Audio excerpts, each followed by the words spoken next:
So let's look at some of the wonderful things we can do with Google Translate. I've downloaded it onto my iPad here. You can download it onto any Apple devices or any Android devices. I will put a link in the description. So if you've got an Android mobile phone, just follow the link for that. If you've got an iPad or an iPhone, follow the link for that. It'll take you directly to the App Store and you can download this app. So I'll open Google Translate and this is the page we get. So as you can see there, we've got English to Polish. If I click on Polish, I can actually change it to several different languages. Now the little arrow with a line means you can download that language, and that means you can actually use it offline, so you haven't got to be connected to the internet.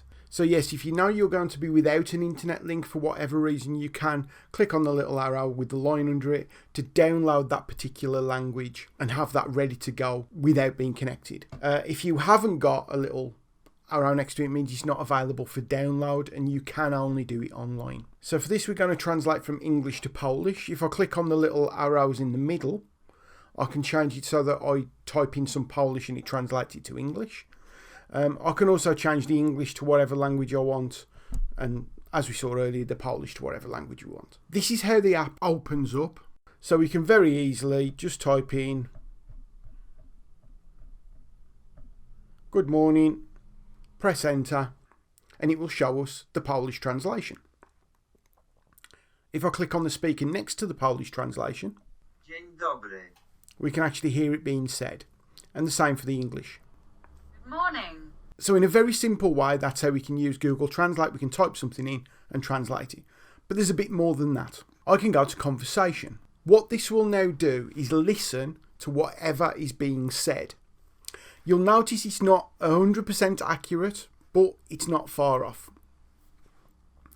And it will live translate it into the other language. If the person in the other language talks, it will also translate it back for us. And then finally, we have this wonderful option here of camera. So if I click on the camera, it will then bring up whatever the camera sees. I can then aim the camera at some text. So here's Carlo Rovelli's book, 7 Brief Lessons on Physics. And you'll see it live translates the text that's on the cover. So if I turn the book over, you'll notice that it can do quite a big chunk of text at the same time.